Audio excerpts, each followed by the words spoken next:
মমতার জন্য মিডিয়া যতটা সময় আছে মুস্তারির জন্য ছিল, কিন্তু মুস্তারি বানু একজন সীমান্তবর্তী অঞ্চলের একজন গৃহবধূ, যিনি সমাজের নিম্ন বর্গের মানুষের কথা, তাদের যন্ত্রণার কথা তুলে ধরবার জন্য সুপ্রিম কোর্টে গেছেন। মমতা বন্দ্যোপাধ্যায় যখন যাচ্ছেন, তার পিছন পিছন একটি ইলেকট্রনিক টেলিভিশন চ্যানেলের, সর্বভারতীয় চ্যানেলের এক্সিকিউটিভ অফিসার তার পিছন পিছন যাচ্ছেন। সংখ্যালঘু পরিবার, তারপর ভগবান গোলা, সীমান্তবর্তী জায়গা, মুর্শিদাবাদ, তাকে কেউ দেখায় ভাই? দেখুন, প্রথমত একটা কথা বলে রাখা ভালো, আমরা কোথাও বলিনি যে এসআইআর মানে স্পেশাল ইন্টেন্সিভ রিভিশন করা বন্ধ করে দিতে হবে।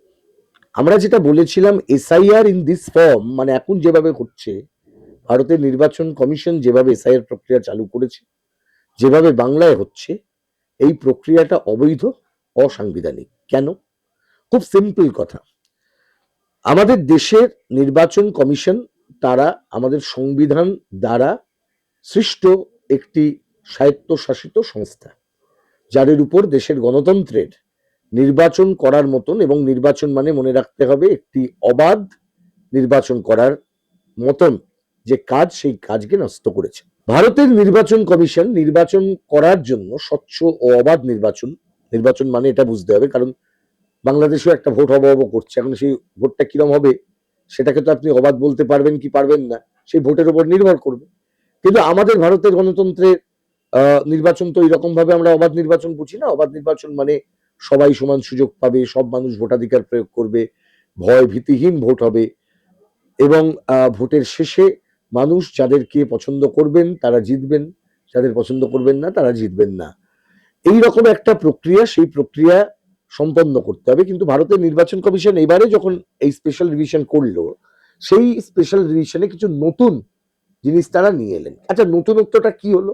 2002 যখন এসআইআর হয়েছিল, সেই এসআইআর প্রক্রিয়ায় যারা অংশগ্রহণ করেছিলেন, সেই সময় যাদের নাম ছিল তারা জানেন, তখন কিন্তু বাড়ি বাড়ি গিয়ে তথ্য নেওয়ার কাজ হয়তো হয়েছে, কিন্তু ওইখানেই কাজটা শেষ হয়ে গেছে।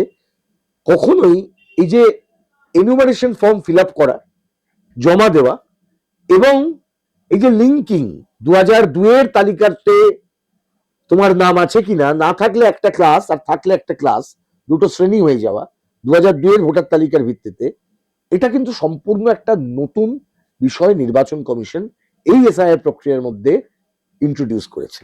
আমরা এই জায়গাটাকে চ্যালেঞ্জ করেছি, আমরা এসআইআর নোটিফিকেশনটা চ্যালেঞ্জ করেছি এই গ্রাউন্ডে, যে introduction of enumeration form and introduction of linking of the name with 2002 voter list is unconstitutional.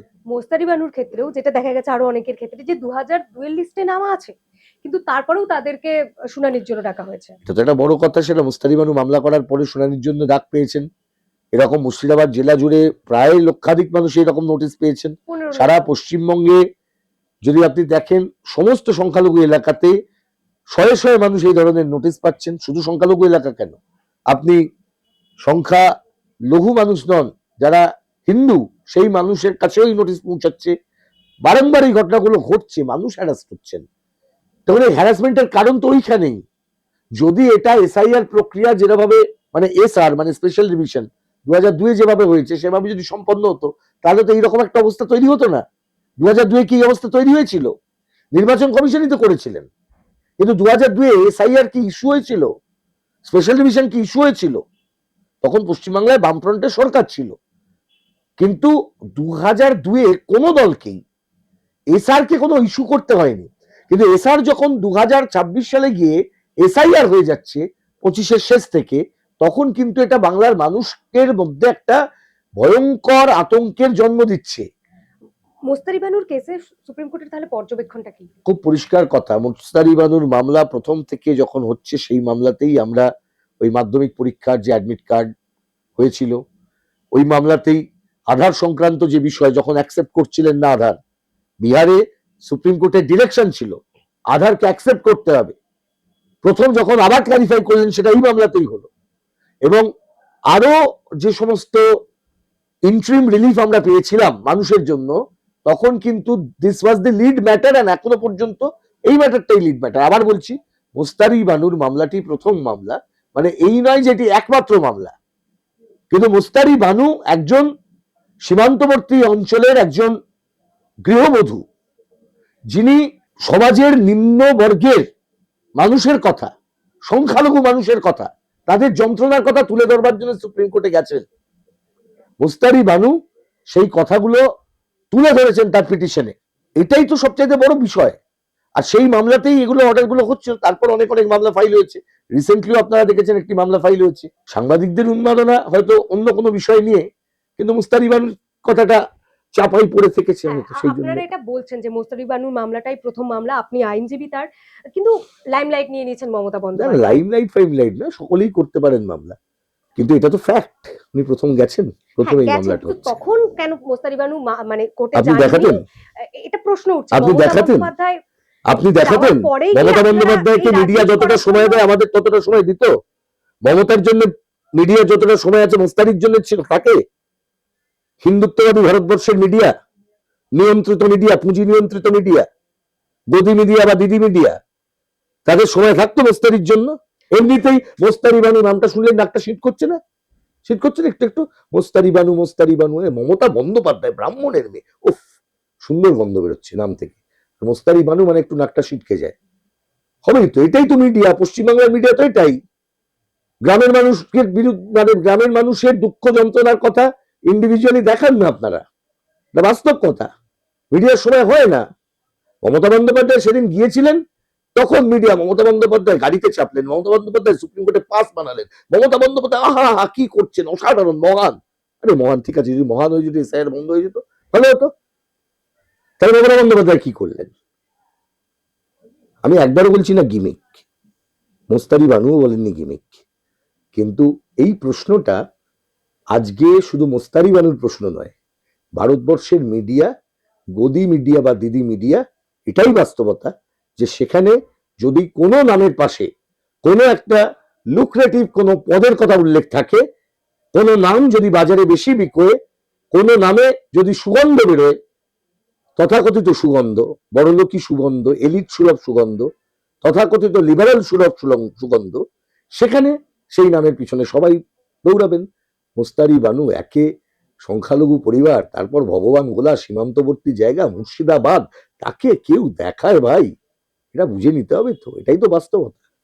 সেই বাস্তবতার জেরেই তো গোটা দেশ আজকে জ্বলছে। বিজেপি তো এটা খুব ভালোভাবে করে দিয়েছে।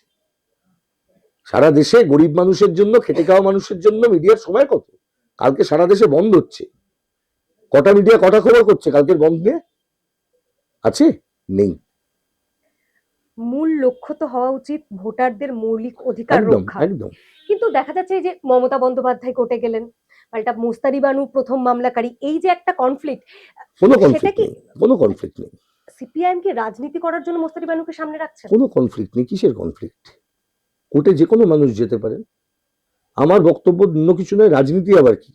রাজনীতি তো তারাই করছেন যারা সকাল থেকে রাত পর্যন্ত সোশ্যাল মিডিয়ায় সেদিনকে মমতা বন্দ্যোপাধ্যায় বিশ্বজয় করে নিলেন, মমতা বন্দ্যোপাধ্যায় এইমাত্র বেরোলেন বঙ্গভবন থেকে, মমতা বন্দ্যোপাধ্যায় এইমাত্র পৌঁছে গেলেন সুপ্রিম কোর্টে, মমতা বন্দ্যোপাধ্যায় কথাতে বিচারপতি সূর্যকান্ত এক্ষুনি দিয়ে দিলেন এসআইআর বোধহয় এক্ষুনি বন্ধ হয়ে গেল। রাজনীতি তারা করেছেন দিদি ভাই। আমরা কি রাজনীতি করছি? একে মুস্তারি বানু বললাম না, রাজনীতি কি করবেন উনি? ভগবান গোলার থেকে এসেছেন একজন মানুষ, পয়সা নেই, এদিক ওদিক করে আমরা কিছু টাকা পয়সা দিয়েছি, বিভিন্ন জন জোগাড় করে সেই মামলা নিয়ে সুপ্রিম কোর্টে গেছি। আমাদের দিকে কেউ তাকাবেন? মমতা বন্দ্যোপাধ্যায় যখন যাচ্ছেন তার পিছন পিছন একটি ইলেকট্রনিক টেলিভিশন চ্যানেলের, সর্বভারতীয় চ্যানেলের অন্যতম এক্সিকিউটিভ অফিসার তার পিছন পিছন যাচ্ছেন। অস্বীকার করতে পারবেন? ছবিতে আছে, আমি বলছি তো, আমি বলছি ওনার পিছনে এরকম একজন মিডিয়ার মানুষ ছিলেন। এবং সেদিন মামলা করেছেন সকালবেলা, তিনি সুপ্রিম কোর্টে ছিলেন, বিকেলবেলা কলকাতায় এসে শো করেছেন। বিষয়টা যদি না বিষয়টা না, কলকাতায় এসে শো করেছেন, এটাও পলিটিক্স নয়। পলিটিক্সটা মমতা বন্দ্যোপাধ্যায়ের দিক থেকে বা তার দলের দিক থেকে। যদি পলিটিক্সই হয় বিষয়টা, বা প্রচারটা যদি উদ্দেশ্য হয়, আপনারা কেন প্রথমে এটা করতে পারলেন না? মোস্তারি বানুকে প্রথমে কেন আমাকে দিতে, মোস্তারি বানুর নাম দিত?